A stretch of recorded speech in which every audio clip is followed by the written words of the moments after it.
নমস্কার বন্ধুরা, আজকে একটি নতুন রেসিপি নিয়ে চলে এলাম আপনাদের সামনে, চিকেন কষা। তার জন্য আমি এখানে চিকেন নিয়েছি ফোড়নে দেওয়ার জন্য তেজপাতা, শুকনো লঙ্কা, গোলমরিচ, লবঙ্গ, দারচিনি আর পেঁয়াজ কুচিয়ে নিয়েছি পরিমাণ মতো হলুদ, লবণ, জিরের গুঁড়ি আর ধনের গুঁড়ি। আর এখানে আদা, রসুন, পেঁয়াজ, কাঁচা লঙ্কা আর জিরে বেটে নিয়েছি। আর আলু নিয়েছি, আলুটা আমি ভেজে রেখেছি আগেই। চলুন তাহলে কিভাবে রান্নাটি করব দেখে নেওয়া যাক। দেখুন বন্ধুরা, আমি কড়াইটি গরম করে নিয়েছি। এবার পরিমাণ মতো তেল দিয়ে দেব।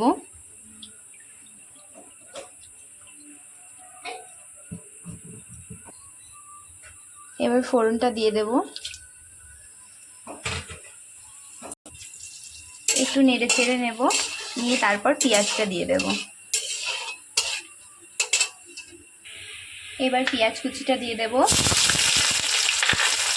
পেঁয়াজটাকে ভালোভাবে ভেজে নেব।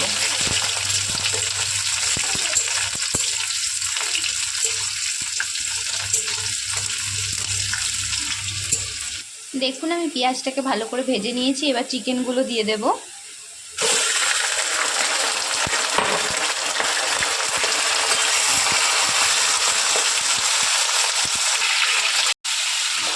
এবার বেটে রাখা মশলাটা দিয়ে দেব।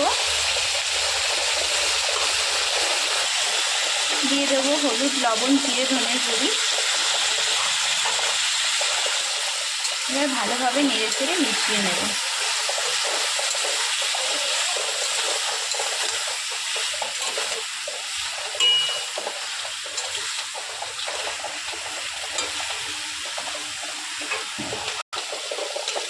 এভাবে নেড়ে চেড়ে মাংসটাকে ভালোভাবে কষিয়ে নেব। দেখুন বন্ধুরা, মাংসটা আমার প্রায় কষানো হয়েই গেছে। এবার আলুগুলো দিয়ে দেব।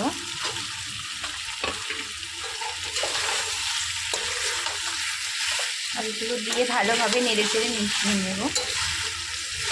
এভাবে আপনারা চিকেন কষা খেয়ে দেখবেন, গরম ভাতে খুব ভালো লাগবে খেতে।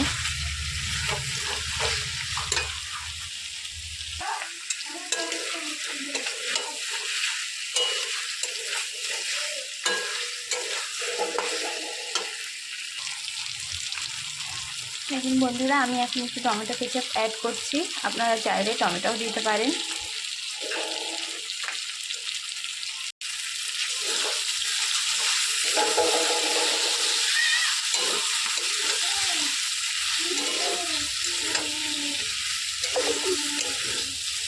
টমেটো কেচাপটা দিলে কালারটা খুব সুন্দর আসে চিকেনে।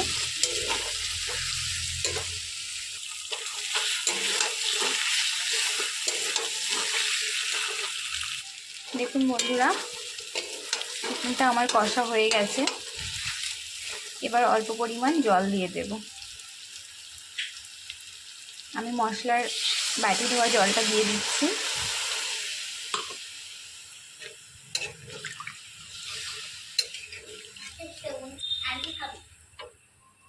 দেখুন বন্ধুরা, আমি পরিমাণ মতো জল দিয়ে দিয়েছি।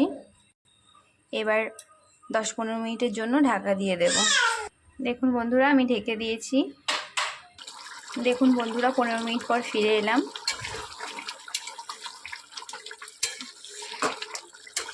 ঝোলটা প্রায় শুকিয়েই গেছে।